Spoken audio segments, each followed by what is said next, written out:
Namaskar everyone and welcome back to my channel Legalese by Aditi Sai. Moving on with today's legal maxim, it is a caveat emptor.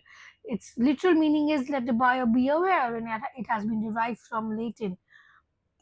Caveat emptor is a principle of contract law that places the onus on the buyer to perform the due diligence before making any purchase. In general, it is a principle that often places the burden to reasonably examine the property before purchasing on buyers and take responsibility for its conditions.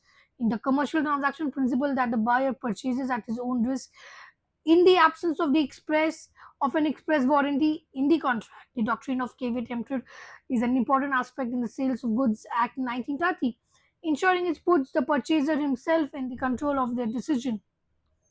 Section 16 of the Sale of Goods Act clearly specifies that there is no implicit guarantee or obligation as to the nature or fitness of the goods sold under the contract of sale or any particular reason. This means the principle of caveat emptor is seeking to make the consumer more aware of its options.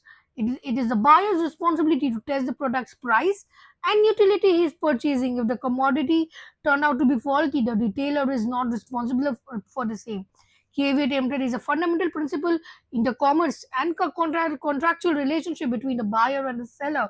The commercial transaction involves two parties, that is, the seller and the buyer, and it is the duty of both of them to protect their own interests and rights. In simple terms, it means when a person is buying goods, he should examine them thoroughly, as the seller is under no obligation to disclose the whole truth about the goods.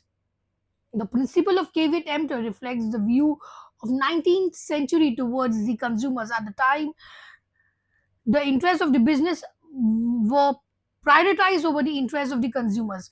The first case of caveat emptor is Chandler versus Lupus in 1603. In this case, the seller bought a stone thinking it was a bezer stone.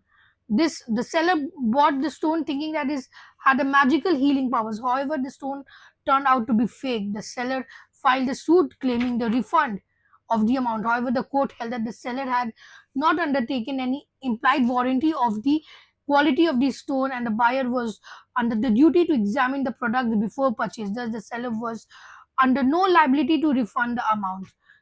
So this is what the caveat emptor meant. Let the buyer be aware. अगर आप कुछ चीज खरीदे तो आपको उसका जांच करना होगा. So thank you everyone for giving so much love to my last video by liking, sharing and commenting. Please do subscribe and hit the bell icon so that you cannot miss any legal updates coming from my side. Bye.